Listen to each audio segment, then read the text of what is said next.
तो इसके जो कॉमन नेम्स है वो हमें याद करने हैं, उसको किस तरह से याद करना है, तो उसी की जो है वो टेक्निक मैं आपको बताने वाली हूँ। जो आपका सिलेबस है सेकंड ईयर तक का, उसके अंदर ये कंपाउंड्स दिए हुए हैं, तो इसकी हम एक टेक्निक निकाल लेते हैं कि इसको हम इसके कॉमन नेम्स को कैसे याद करेंगे। So let's focus on this.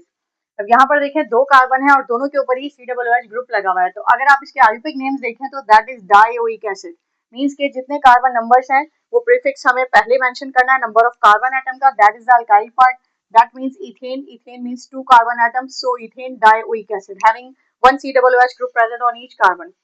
Likewise 1 2 3, there are 3 carbons present in the molecule in the structure, so propane dioic acid.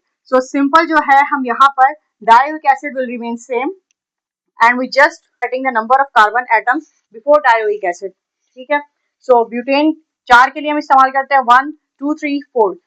CH2 enclosed in the bracket with a subscript 2, that means CH2 straight open होगा, so 1 2 3 4 that becomes butane dioic acid. Likewise 3 4 5 carbon chain pentane dioic acid. Likewise 6 carbon chain hexane dioic acid. Very simple, IUPAC names में हमने सिर्फ उसका prefix लिखना है number of carbon atoms के according, कितने carbon atoms present हैं structure के अंदर, and then write dioic acid.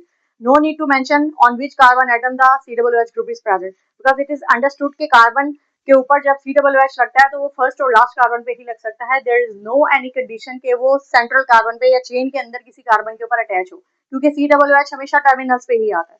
ठीक हो गया. अब यहाँ पर देखें कॉमन नेम्स इसके आपने किस तरह से याद करना है. तो जब हम यहाँ पर अगर देखते हैं इसके आयुर्वेदिक नेम, तो आयुर्वेदिक नेम में तो स्ट्रेट हमें पता चल जाता है कि कितने कार्बन एटम्स का स्ट्रक्चर है, क्योंकि ethane propane butane pentane hexane ये हमें बता देते हैं number of carbon atoms. That is very basic.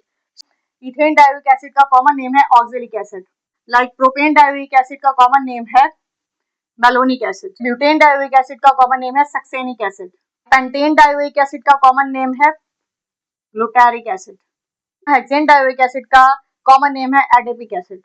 Oxalic, malonic, succinic, glutaric और एडेपिक, इन सबको देख के आपके माइंड में कोई कार्बन नंबर नहीं अराइज होते कि कितने कार्बन एटम्स का ये स्ट्रक्चर है, और ना ही इसके अंदर डायोइक एसिड प्रेजेंट है कि आपको ये अंदाजा हो जाए कि COOH 2 बार आ रहे हैं.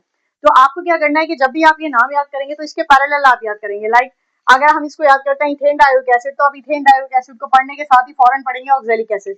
तो इसको हम देख लेते हैं. इसकी ट्रिक क्या है, आपने क्या करना है, सिंपल इस पे देखना है एब्रीविएशन निकालने इसकी, that is OMSGA. That becomes ओम्स का. That word is OMSGA. ओम्स का आप याद रखेंगे ये वर्ड, और oxalic, malonic, succinic, glutaric, adipic. ओम्स का सीक्वेंस आपको याद रहेगी 2 3 4 5 6 and you will remember the common names of these dioic acids.